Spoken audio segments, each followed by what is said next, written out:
میرے بھائی مولانا حافظ عبداللہ صاحب شیخو پوری نے مجھ سے پہلے سرور گرامی علیہ الصلوۃ والسلام کی سیرت کے حوالے سے ایک بات چلتے چلتے کہی تھی کہ ایمان اور اسلام کا تقاضا یہ ہے کہ نبی علیہ الصلوۃ والسلام سے محبت کی جائے، اور محبت کا معنی یہ ہے کہ حضور کی اطاعت کی جائے۔ مجھے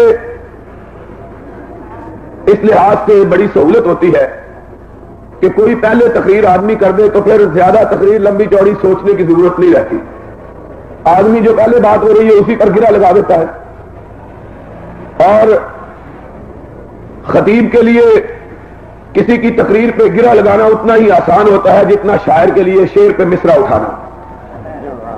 تو میں یہ سمجھتا ہوں کہ آج کا جلسہ بھی سیرت کے عنوان پر ہے کہ نبی علیہ الصلوۃ والسلام کی زندگی آپ کے سوانے، اور اس مناسبت سے میں صرف یہ بات آپ کو سمجھا دوں کہ جس کی سیرت کے ذکر کیے جا رہے ہیں، جس کی حیات طیبہ کے لیے مجالس راستہ کی جا رہی ہے، جس کی بزم سجائی جا رہی ہے، جس کے نام پہ جلسے بپا کیے جا رہے ہیں، جس کے تذکار سے اپنی محافل کو سجایا جا رہا ہے، کبھی ہم نے یہ سوچنے کی ضرورت محسوس کی ہے کہ وہ ہستی ہے کس پائے کی؟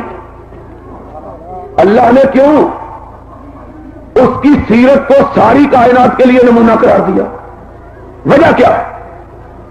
آخر سبب کیا ہے کہ ساری کائنات جب سے بنی ہے اور جب تلک رہے گی، کسی ایک کی سیرت کو بھی ساری کائنات کے لیے اس بار نمونہ قرار نہیں دیا؟ آدم آئے، نوح آئے، خلیل آئے، نبی آئے، کلیم آئے، داؤد آئے، سلیمان آئے، روح اللہ آئے، کسی کی سوانح حیات کو رب نے اسوہ اور نمونہ کائنات کے لیے قرار نہ دیا۔ نمونہ اور اسوہ قرار دیا تو صرف آمنہ کے لال کی سیرت کو قرار دیا۔ سبب کیا ہے؟ وجہ کیا ہے؟ وجہ یہ ہے کہ آدم سے لے کر روح اللہ تک کوئی نبی بھی ایسا نہیں گزرا جس کی زندگی کا ایک ایک لمحہ محفوظ ہو، اور کائنات کے رب نے یہ شرف اگر عطا کیا تو صرف سید ولد آدم کو عطا کیا کہ ان کی پیدائش سے لے کر ان کی وفات تک کے ہر لمحے کو محفوظ کر دیا ہے۔ ایک زندگی کا گوشہ ایسا نہیں ہے جو غیر محفوظ ہے۔ اور اتنی کمالیت امام محترم کو بخشی جتنا صاحب کمال کسی نبی کو نہیں بنایا۔ اور میرا ایک بڑا مشکل ہوتی ہے کہ دامان باغ سے کفے گل فروش تک جب بات کرتا ہوں تو سامنے ہزاروں باتیں آ جاتی ہے، اور پھر بے اختیار ہو جاتا ہوں یہ کہنے پر کہ دامان باغ سے کفے گل فروش تک بکھرے پڑے ہیں سینکڑوں عنوان میرے لیے، کون سی بات کروں، کون سی بات چھوڑوں؟ میں نے کئی دفعہ سوچا، کئی دفعہ غور کیا ہے۔ بے شمار انبیاء، بے شمار رسول اللہ، بے شمار پیغمبران اعظام، بے شمار مصلحین قوم، میں نے ان کی زندگیوں کا مطالعہ کیا، لیکن نہ مجھ میں کبھی ایسا خیال پیدا ہوا، میں نے سوچنے کی کوشش کی کہ کوئی ایک ایسی ہستی نظر آئے جس کی زندگی کا کوئی پہلو نقابدار، بے نقاب نہ، ایک ہستی ساری کائنات میں مجھے کوئی ایسی ہستی نہ ملی جس کی زندگی کا کوئی نہ کوئی گوشہ مخفی نہ ہو، اور نہ ہی مجھے کوئی ایسی ہستی ملی کہ جس کی زندگی اتنی کامل ہو جتنی اللہ نے میرے محمد کی زندگی کو کامل بنایا۔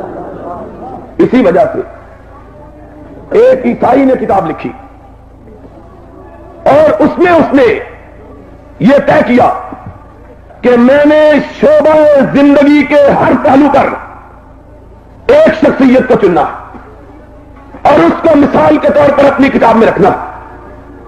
اس کتاب کا نام اس نے رکھا ہیروز ہیرو. ابطال العالم دنیا بھر کے نام کر لو، طبیبوں میں، فلسفیوں میں، سائنسدانوں میں، سیاستدانوں میں، قانون دانوں میں خود عیسائی ہے. جب نبیوں میں پہنچا سارے نبیوں کی سیرت کو کھنگالا اور اپنی کتاب کے لیے نبیوں کا نمائندہ منتخب کیا تو میرے آقا کو کیا. لوگوں نے اس کو لکھا تو عیسائی اور نبیوں کی نمائندگی کے لیے تیری نگہ انتخاب پڑی تو عیسیٰ پہ نہ پڑی. چلو عیسیٰ نہ تھے، سلیمان پر لکھتا، وہ بھی ہمارے نبی تھے. سلیمان نہ تھے، داؤد پہ لکھتا کہ ان کا ذکر بھی ہماری انجیل میں موجود ہے. ان پر نہ لکھنا تھا، کلیم پہ لکھتا کہ ان کا ذکر بھی بائبل میں ہے. وہ تمہیں نظر نہ آئے تو اسحاق پہ لکھتا، یعقوب پہ لکھتا، اسماعیل پہ لکھتا، ابراہیم پہ لکھتا، نوح پہ لکھتا، آدم پہ لکھتا. اس نے سر جھکا کے کہا ان سب کو میں مانتا ہوں، ٹھیک ہے، لیکن مجھے وہ کمال کسی میں نظر نہ آیا جو محمد میں نظر آیا صلی اللہ علیہ وسلم. میں کیا کرتا؟ میں نے عہد کیا تھا کہ لکھوں گا تو کامل کا لکھوں گا. مجھے آمنہ کے لال کے سوا کوئی کامل نظر آیا ہی نہیں ہے، کوئی کامل نہیں. اور آج عیسائیوں کو پوچھو، اپنے مذہب کو تبلیغی اور عالمگیر مذہب کہتے ہو، مجھے اپنے نبی کی زندگی سے یہ تو بتلاؤ کہ شادی کیسے کی جاتی ہے. اس کو کہو اس بات کی تو خبر دے کہ بہنوں کے ساتھ سلوک کیسے ہوتا ہے، بیٹیوں کے ساتھ کیسے ہوتا ہے، پوتوں کے ساتھ کیسے ہوتا ہے، نواسوں کے ساتھ کیسے ہوتا ہے. بتلائے تو صحیح. یہ سارے سلسلے اگر کسی نے مرتبہ ہوئے تو صرف محمد رسول اللہ میں ہوئے صلی اللہ علیہ وسلم. اور اسی لیے تو کسی نے کہا تھا کہ حسن یوسف دم عیسیٰ ید بیضا داری آنچ خوبہ ہمدارن بتتنہا داری.